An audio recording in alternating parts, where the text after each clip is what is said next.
أعوذ بالله من الشيطان الرجيم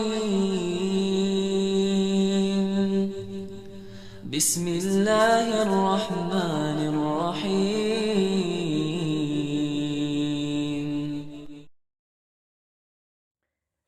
Assalamualaikum warahmatullahi wabarakatuh.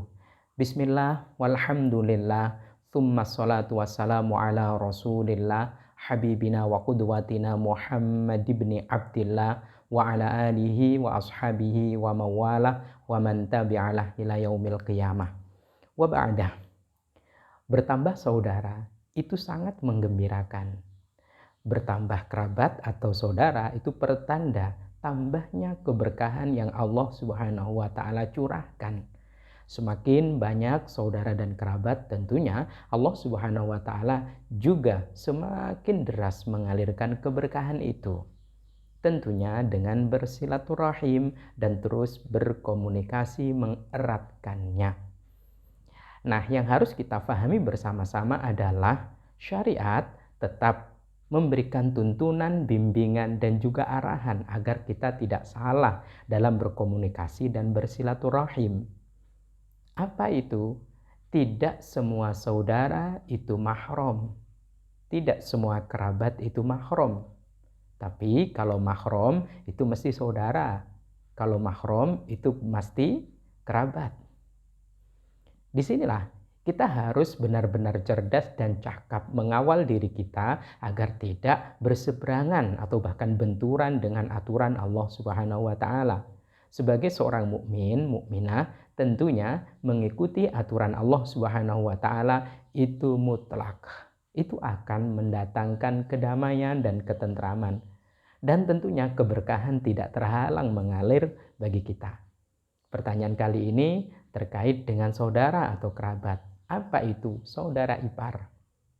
Melalui chat WA, beliau ada seorang ibu bertanya kepada saya, Pak Ustadz, bagaimana status saudara ipar?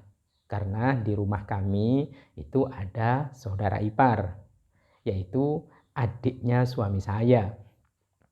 Mungkin bukan hanya ibu ini yang ada dalam kondisi seperti ini. Masih banyak yang lain juga berada dalam kondisi seperti ini. Karena itu, berterima kasih, bersyukur kepada Allah, ada yang bertanya. Itu artinya saya dituntut, saya diminta untuk mencarikan dasar dan dalil agar supaya tidak salah dalam melangkah. Jangan sampai tujuan baik tapi cara salah.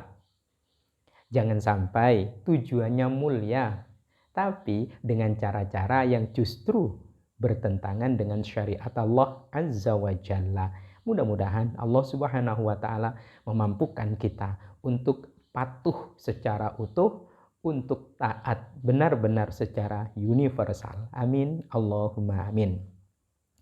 Penting untuk kita pahami bersama-sama, ada satu riwayat sahih dari sahabat Uqbah bin Amir radhiyallahu anhu. Ia berkata, anna Rasulullah sallallahu alaihi wasallam qala, sesungguhnya Rasulullah sallallahu alaihi wasallam bersabda, iyyakum waddukhul 'alan nisa. Kata beliau, jangan sekali-kali kalian, takutlah kalian masuk ke dalam satu rumah yang di situ ada seorang wanita. Faqala rajulun minal ansor. Ada sahabat Ansor bertanya kepada Nabi Shallallahu Alaihi Wasallam, ya Rasulallahi, aro'aital hamwa.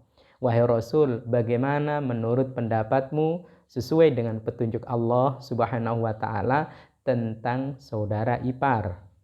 Qala, Nabi Shallallahu Alaihi Wasallam bersabda, alhamul mautu. Ipar itu sama dengan kematian. Perhatikan, alhamul mautu. Saudara ipar itu sama dengan kematian.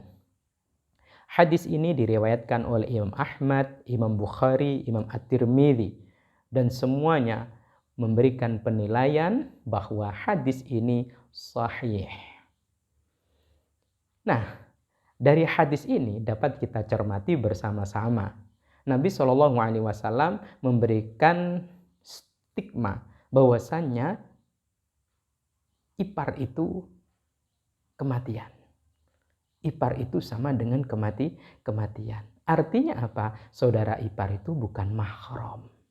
Saudara, kerabat. Berbuat baik harus, memuliakan, itu dituntut. Tapi ingat, Allah membatasi ipar itu bukan mahram. Karena bukan mahram, sekali lagi, karena bukan mahram harus dijaga. Nabi SAW mengawal, memberikan tuntunan, loh, orang kalau bukan mahram kudu begini. Apa saja? Yang pertama, sentuhan fisik jangan. Sentuhan fisik haram. Sentuhan fisik haram. Bukan sekedar haram, juga membatalkan wudunya jika ada wudu. Karena memang bukan mahram. Saudara ipar tidak sama dengan saudara kandung. Tidak sama statusnya dengan saudara sepersusuan, tidak. Saudara ipar itu hadir karena saudaranya itu menikah dengan seorang wanita. Atau saudaranya itu menikah dengan seorang laki-laki. Maka sekali lagi, bersalaman dengan saudara ipar itu kesalahan. Kesalahan bagaimana? Ya dosa. Kalau ada wudu, batal wudunya. Karena bukan mahram. Maka bersalaman itu baik, tapi caranya. Nabi SAW memberikan tuntunan, yang mahram silahkan bersalaman. Tapi kalau bukan mahram, stop. Jangan bersalaman. Tapi saya sudah terbiasa.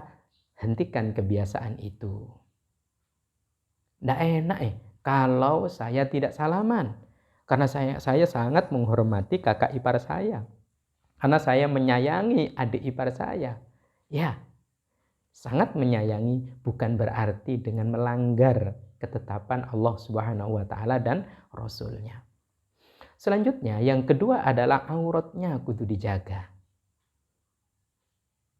Kalau aurat di depan mahramnya segini batasannya, bukan mahramnya segitu batasannya, yaitu ikuti.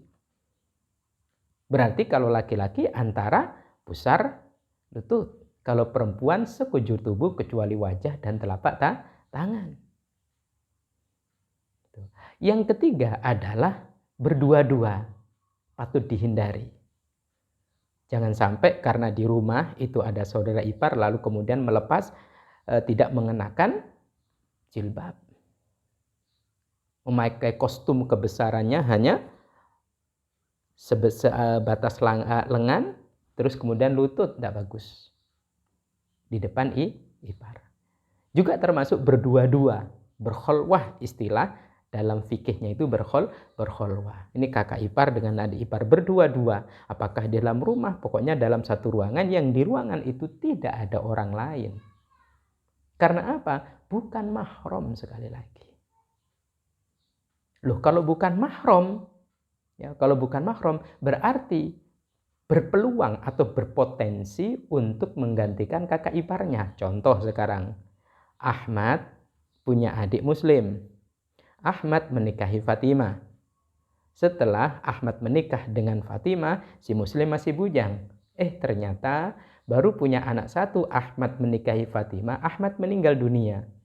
Lalu kemudian terjadi permusyawaratan di antara keluarga, bagaimana kalau si muslim dinikahkan dengan si Fatimah? Boleh karena bukan mahram. Dinikahkan akhirnya. Istilah sebagian daerah itu disebut, ada yang menyebut karang wulu, ada yang menyebut turun ranjang. Atau sebaliknya, ada Khadijah punya adik Fatimah. Khadijah menikah dengan Baihaqi. Setelah menikah, punya anak satu, Khadijah meninggal. Karena si Baihaqi ini laki-laki yang solih, laki-laki yang bertanggung jawab, baik hati, bertauhid, pokoknya bertakwa, dia sayang keluarganya. Akhirnya adiknya si Fatimah ini diajak bicara. Duk, daripada cari mantu lain, mantu yang ini ada. Lalu bagaimana? Kamu mau nggak menikah? Menikah? Boleh. Lalu kenapa Nabi Shallallahu Alaihi Wasallam menyebutkan alhamul mautu, bahwa ipar itu sama dengan kematian? Nah, ini yang tidak kita harapkan sebetulnya. Kalau ada seumpama tadi, contoh yang pertama, Ahmad menikahi Fatimah. Ahmad punya adik muslim, dekat. Hingga pada akhirnya ternyata setan atau demit menguasai si Fatimah dan si muslim, akhirnya saling jatuh cinta. Padahal ini istri kakaknya. Akhirnya istrinya nuntut cerai, setelah cerai dari kakaknya menikah kemudian. Atau tidak menikah, terjadi, maaf, naudzubillahi min syarri dzalik, Allahumma sallimna, semoga Allah menyelamatkan kita semua dari hal yang keji ini, terjadi hubungan terlarang, zina contoh. Kalau zina kan dirajam. Kenapa? Karena muhson. Inilah yang dimaksud dengan alhamul mautu. Hati-hati, ipar itu menjadikan seseorang berpotensi kalau tidak hati-hati dihukum rajam. Rajam adalah hukum mati. Karena itu hati-hati. Jaga diri, jaga keluarga. Yang jelas ipar bukan mahram. Ipar itu sama dengan kematian. Karena bukan mahram, jaga diri dengan tidak bersentuhan fisik, tutup auratnya dengan sempurna, dan hindari khalwah berdua-dua. Semoga bermanfaat. Wallahu a'lam bishawab. Assalamualaikum warahmatullahi wabarakatuh.